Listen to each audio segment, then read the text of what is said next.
on l'a dit souvent, sinistrée. Depuis plusieurs années, l'avenue Grammont souffre d'une mauvaise image. Des commerces qui ferment leurs portes les uns après les autres, des clients qui désertent cette grande artère commerciale. Mais à y regarder de plus près, le tableau n'est pas si noir. L'avenue Grammont, c'est 208 commerces, 300 millions de chiffre d'affaires par an. Pour cette commerçante qui travaille ici depuis plusieurs dizaines d'années, l'avenue Grammont attire des clients.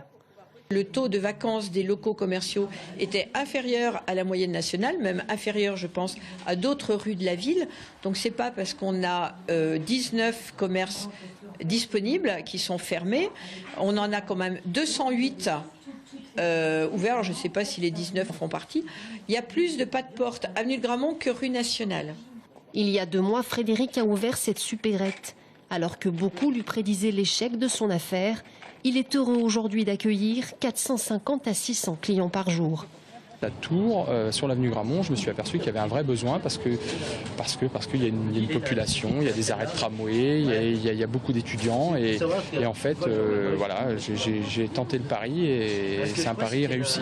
Il faut arriver à faire revenir les gens, à les attirer sur cette artère en tenant compte des moyens de locomotion aujourd'hui. Alors on a quand même nombre de bus de lignes de fil bleu qui passent.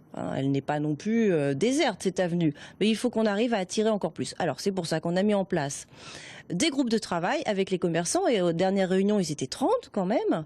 Donc je pense qu'on va arriver à trouver des solutions assez rapidement. Voilà. Mais comme je le répète, il y a 3 temps, il y a le court, moyen et long terme. Il ne faut pas tout mélanger. On ne peut pas faire des investissements importants en court terme. Donc il faut y aller par étapes. L'adjointe au commerce de la ville de Tours a décidé de s'attaquer à la redynamisation de l'avenue Grammont.